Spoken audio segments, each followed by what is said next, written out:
Did Master Duel hit the spot? How free to play is the game, and will it be worth ever going back to Duel Links? I'm Dealy Kamel, and let's find out, dude. Master Duel.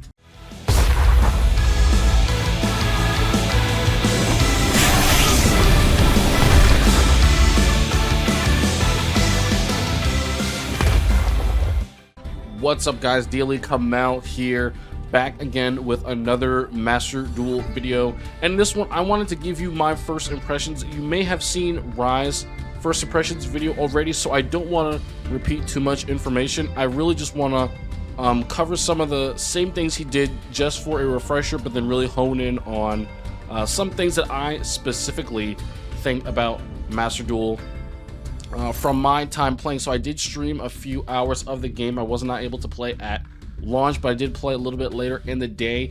And what I have to say is I totally agree that there are so many systems in place to make this game more accessible and more free-to-play friendly to people, as long as you are staying within your expectations for how you're going to play the game. So I'm gonna try to split it up into little sections so we can get into, you know, each thing one after the other. And the first thing I'm going to talk about is deck building. So let's get into it. Okay, so when we talk deck building in Master Duel, we also have to talk about the crafting system and the shop, since they are integral to building your deck. Now, as you can see here, I have not the best Cyber Dragon deck list, but it is a Master Duel Cyber Dragon deck list, pretty complete, but I did cheap out on a few things. And I would like you guys to know that I am 100% free to play in Master Duel, and I intend to keep it that way.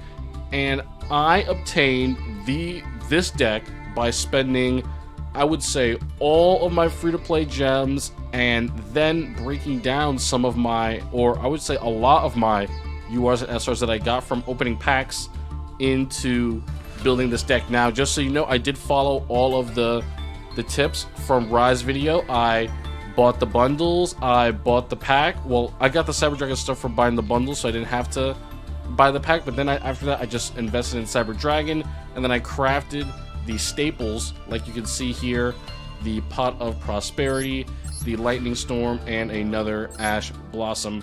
And that is the great thing about Master Duel. These staples, which usually in Duel Links they are extremely hard and they're a journey to get, you can get them pretty quickly in Master Duel. However, because this system is so good, it kind of works. It works with you, but it doesn't totally alleviate the stress on your crafting materials, because you can see in a deck like this, there are many UR cards. And if your deck also utilizes the extra deck, your deck is going to be even more expensive, because if you don't end up pulling a lot of these cards via the secret packs, you're going to have to shell out the crafting resources for them. And 3 URs for 1 UR that you want may seem pretty good, you know, when you're starting out, but if you are missing multiple copies of a card that is, for example, in the master pack, and you cannot pull for it out of a specific pack, such as Ash Blossom and Lightning Storm and Pot of Prosperity, you know, you're going to be running into a lot of crafting resources.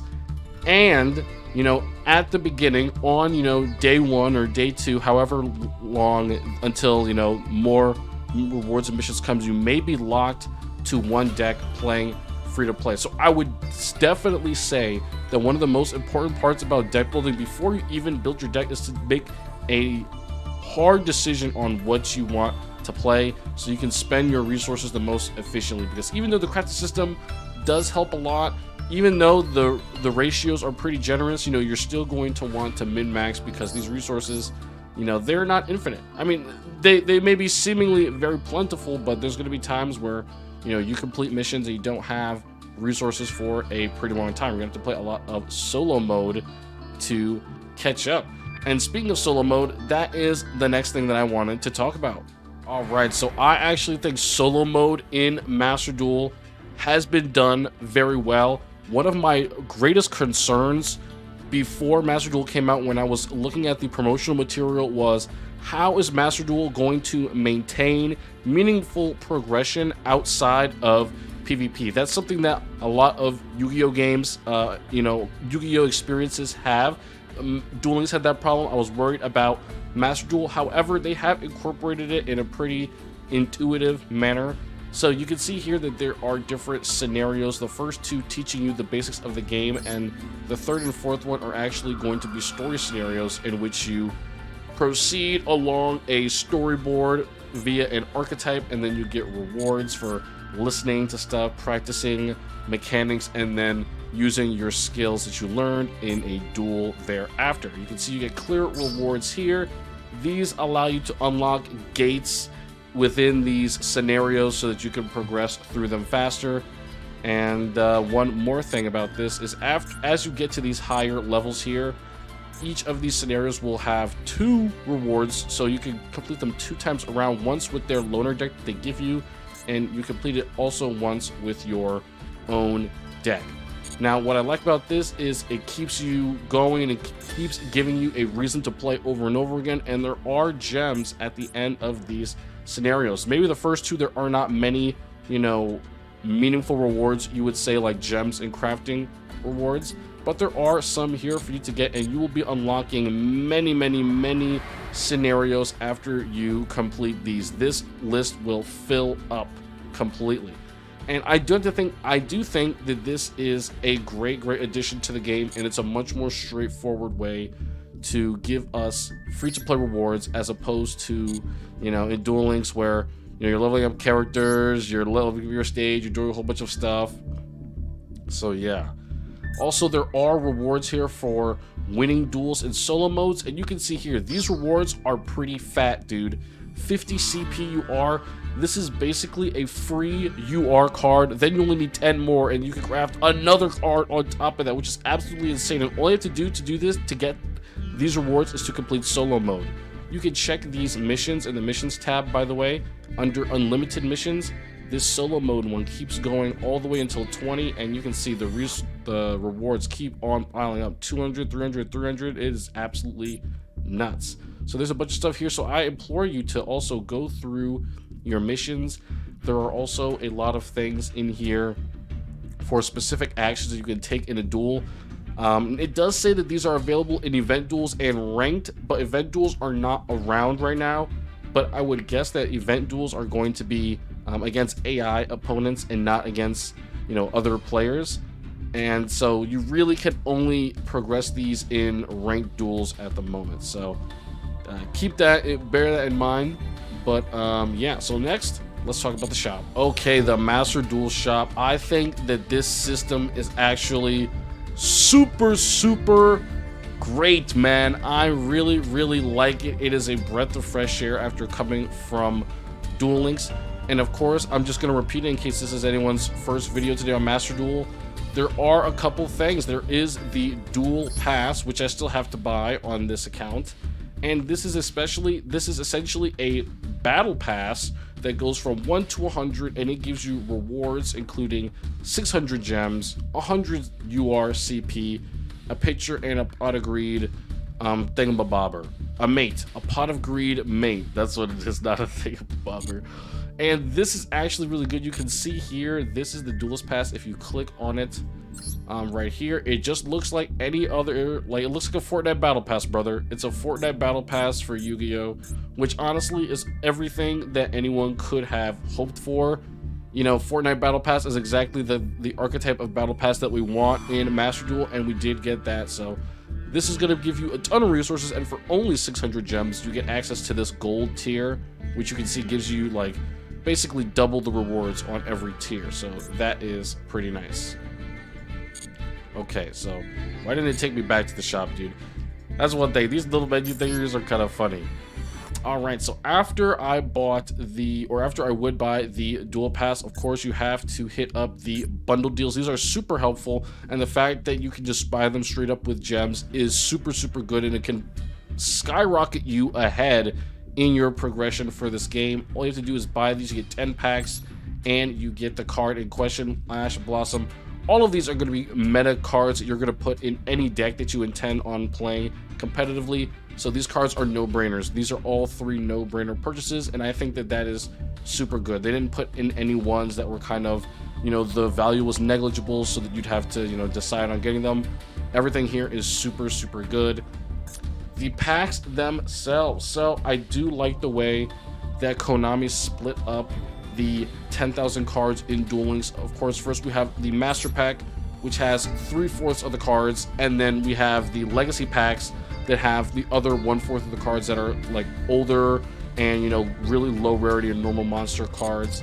And then they have 2 selection packs here, which do include things that are from Master Pack. However, it is narrowed down to a finer selection of cards that are that have been meta relevant, you know, recently, you could so to speak. And I really like this. This is a way to make sure that you are right away from the get-go going to be picking up some cards from top tier archetypes, so it can give you an idea of what to build. I think that Master Duel is doing a great way at providing you with options even if you know absolutely nothing about the TCG, which is basically where I am. I don't know any of these archetypes, but I can tell you for a fact that these archetypes are solid, and when you run into people with competent decks on the ladder, it's a pretty good chance that they are playing, you know, something from this pack. Because once you set your sights on something in Master Duel, the end result is not too far behind. And that is so good because the addition of the secret pack system in Master Duel is so insane. This is crazy good, and it gives you way more value. It makes it so much easier to get the cards that you want. It's honestly nuts that something like this is in the game. So what I did for my Cyber Dragon deck was, maybe, is it even, okay, I'm gonna have to probably find it again. Once you pull a card that you want the archetype from, you can then go in here and pull cards just from that archetype, or you can even just craft one of those cards themselves and a super rare or higher, and then it will give you access to one of these secret packs that, you know, goes along with that archetype. So someone was saying this one was very good. I actually saw on Twitter someone got platinum rank with a pendulum deck with the stuff from this box specifically. So, you know, you just have to go around, look in your card catalog, and decide what you want to play first, which is why I think, you know, making a decision, searching around free information on the internet to find out what you want to play first is going to be so important, because once you find out what you want to play, your first deck is going to be so easy to make. So criticisms. Honestly, right now on day one, I don't have too many. However, in the duels, the menu is kind of really, it's good, but it is kind of finicky. It takes a lot of confirmation on things, probably things that I'm not used to from, you know, since I have been playing Duel Links primarily for the past few years. But even things like dragging stuff to specific zones where you feel like it should be just one swift motion, it actually requires a drag and a drop and then a click and then a confirm, so it can get in, you know, kind of intricate. And there is also something that I really dislike in this game: the graveyard. Oh my gosh, this is probably my least favorite part of Master Duel. The graveyard is just a blank. I will put up some footage of my first ever Master Duel after this, my ranked Master Duel, on Twitch, and that was one of the things that was kind of, you know, the timer is ticking down, and the graveyard is just like a circle on your screen, and you have to click that information button to keep all of those things up, to show the cards that are in your graveyard up on the screen. And it doesn't really allow you to do that. Maybe I'll put something on the screen here, I'll just show you guys after. But yeah, I think the graveyard and banished pile needs to have a permanent toggle to show cards or not, because that can get pretty disorienting. And I'm gonna say one more thing. It may be controversial, and I think duels take way too long, man. Very quickly, in post, I don't think that it is a huge issue that duels are taking too long, but I definitely think it's going to be one of the big reasons why people, you know, would go back to Duel Links over making Master Duel their full-time game. That was definitely an emotion that I was feeling when I was playing, right? Oh man, these games are really long. They're not at all the quick, you know, get in, get out games. You learn from your mistakes. Duels from Duel Links, you really got to sit through these duels and, you know, you're probably going to have your plays dismantled in front of you multiple times. So I can also answer this question that I didn't answer initially. Am I going to be going back to Duel Links?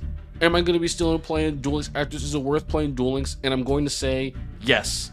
Duel Links is going to be a different game than Master Duel. In Duel Links, of course, on day one, if you play Master Duel, you will quickly find out that there are hand traps, there are negates, there are extremely crazy archetypes that everyone has access to right away, and duels can sometimes go back and forth for very long times, and those are things that as a Duel Links player, you may not be accustomed to, and that might not be the type of game that you want to play. So I do think that Konami has successfully created two very distinct ways to play Yu-Gi-Oh! That both have their own pros and cons. I don't feel like that they are too similar. If you like quick duels, you play Duel Links. You like the long drawn out back and forth TCG duels, you'll play Master Duel. There is an 8-minute timer, and that is for the benefit of both players to really understand what they're doing and get their combos off, and make sure that they have time to think through their plays. But for a tournament setting, I think that there's gonna have to be, various changes to the current formats that we run. For example, I don't really think that Swiss is feasible with Master Duel. A tournament with any great number of people would just take the entire day. It would take like 12 hours if we ran like a Swiss tournament or something like that. Everyone has to play a best of 3. So let me know what you guys think of my criticism, especially the length of duels, some of the UI choices they made, and I want to see what you guys think. Another criticism that I do have is that after you build your first deck, I do feel like the gems, they drop off. There is gems in the Duelist Pass, but one of the reasons why I didn't buy the Duelist Pass right away was because if I'm playing free to play, if I sink 600 gems into this, that's 600 gems that I'm not going to get back right away, right? I have to complete the battle pass to get that. However, right, you can justify that I will be getting, the crafting materials, and that will offset the value. But it really depends. If you're a free-to-play player, I would say I had access to maybe 10,000 gems. I started the game, I had like 4,000, and then after opening my initial cards, it completed a bunch of missions, and I got another like 4,000 to 5,000. And then I'd say from playing a couple ranked games, then I got, maybe 1,000 more from doing that and completing missions. And I got like 20, you get like 3,000 from completing the initial solo mode missions. So it is kind of a lot, but I will say, you do really feel the drop off immediately after you start building your first deck and realizing that you're going to have to go into multiple selection packs in order to build out this one deck, especially if your deck has an extra deck. I cannot stress how much more of a cost thing that is in this game than Duel Links, especially when you can see your resources dwindling before your eyes, albeit, you do get them a lot easier. Just be wary. And again, that's why it's important. Only play the decks that you really want to play, because if you're free to play, you're only really going to get one right now until there are more missions. So that's it for my first impressions of Master Duel, guys. I am really loving the game right now, and I'm excited to see what free-to-play strategies I can cook up for you guys, since that's how I'm going to be playing the game. And I'm excited to see how this game progresses and how we are able to hold tournaments. I've already got the cash prize, dude. It's going to be massive for our first Master Duel tournament. So let me know how you guys are feeling about Master Duel, and I'll see you guys later, dude. Peace out.